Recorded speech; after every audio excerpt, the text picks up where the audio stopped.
Je me nomme Abakar Mohamed, je suis le chef de service agriculture, alimentation et nutrition à la commission de la communauté économique des États de l'Afrique centrale. Déjà par rapport aux obstacles pour l'exportation de produits, comme on l'a vu lors des différentes présentations, c'est que pour pouvoir exporter des produits vers l'Union européenne, il faut respecter un certain nombre de normes, dont les normes relatives aux mesures sanitaires et phytosanitaires.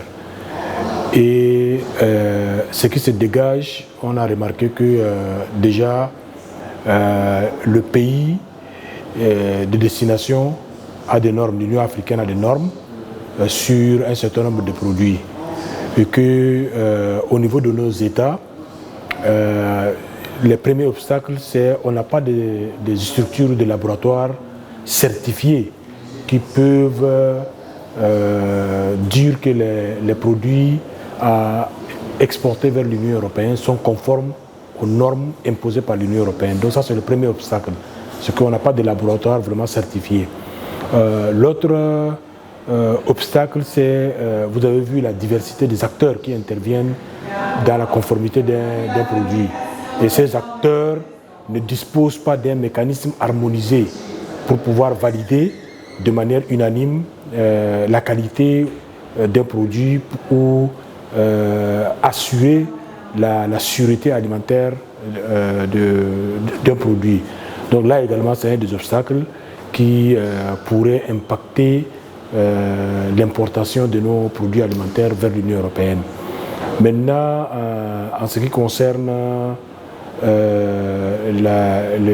le mécanisme pour pouvoir surmonter tous ces obstacles, déjà la tenue de cet atelier est une opportunité pour pouvoir clarifier et faire savoir à nos opérateurs économiques, à nos douaniers, à nos inspecteurs phytosanitaires, quels sont les éléments à prendre en compte dans de telles situations. Et vous avez vu dans les différentes présentations l'importance de la formation et du renforcement des capacités. Donc on a vraiment besoin, pour pouvoir surmonter tous ces obstacles, de faire d'abord des renforcements des capacités, des sensibilisations qui sont très importantes auprès de tous les acteurs, surtout les acteurs, les opérateurs économiques locaux et les petits producteurs également. Vous avez remarqué qu'il y a des préoccupations au niveau de la production.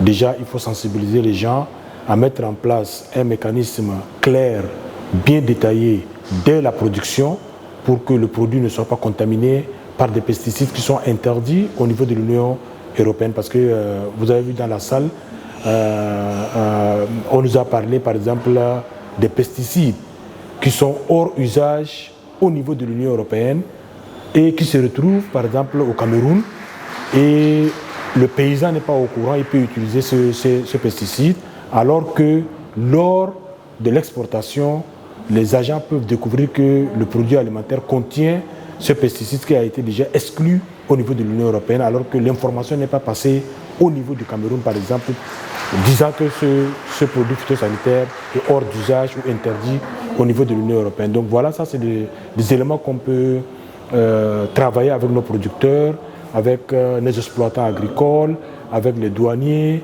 avec les services phytosanitaires pour pouvoir sensibiliser les gens à se conformer aux normes de l'Union européenne. Puisque, comme vous l'avez vu dans les présentations et dans les débats, c'est le pays demandeur qui impose ces normes. Ce n'est pas le Cameroun, par exemple, c'est l'Union européenne qui lui impose ces normes. Et nous avons cette obligation-là de nous conformer à toutes les spécifications techniques, scientifiques et économiques imposées par les normes de l'Union européenne. Donc voilà, ça c'est un des éléments vraiment qu'on peut faire dans le cas de nos États au niveau de l'Afrique centrale. L'un des problèmes majeurs, c'est la circulation des informations, surtout des informations pertinentes concernant l'aspect phytosanitaire entre les organismes nationaux de protection des végétaux, les OMPV.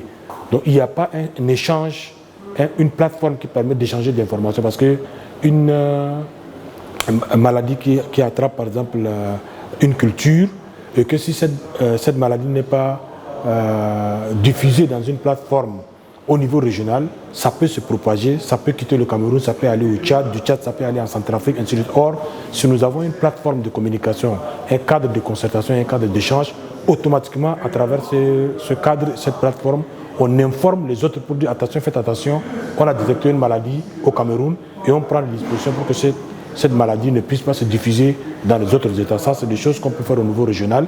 Et nous, au niveau de la CAC, on réfléchit déjà à la mise en place d'une plateforme régionale des EMPV afin que ce travail de concertation puisse se faire. Donc voilà ce que je pouvais dire et je vous remercie.